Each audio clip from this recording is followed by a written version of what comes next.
Normally, when the United States issues sanctions, the Russians are absolutely sort of knee-jerk in their reaction.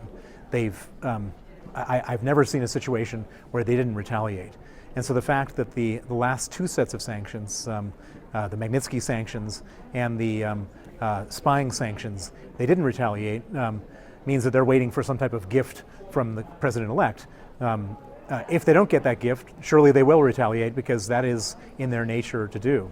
The Russians basically don't want to give anything away for having the sanctions lifted. And at the same time, Donald Trump can't look like a loser and just lift sanctions for nothing. And so the question is, who's going to give what for what? And I'm not sure it's going to happen. I don't think that there can be a partnership. Russia is an adversary to the U.S.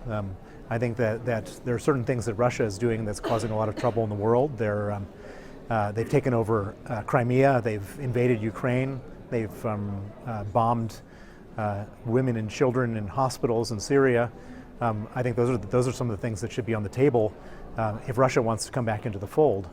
To give Russia a free pass would be a complete and absolute disaster.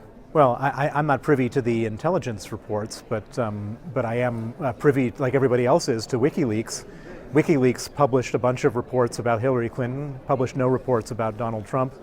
The Russians made it very clear they didn't want Hillary Clinton elected, and so I think we could assume, as has been reported to us by all the intelligence agencies, that Russia had their favorite.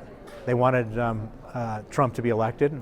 He was elected, and there was a lot of information shared from DNC computers. The dossier has not been proven, and so the only thing that will ultimately affect the situation is if anything in the dossier is proven. If it's proven to be not true, then it won't affect relations at all. If anything is proven to be true, then it will have a profound effect on relations.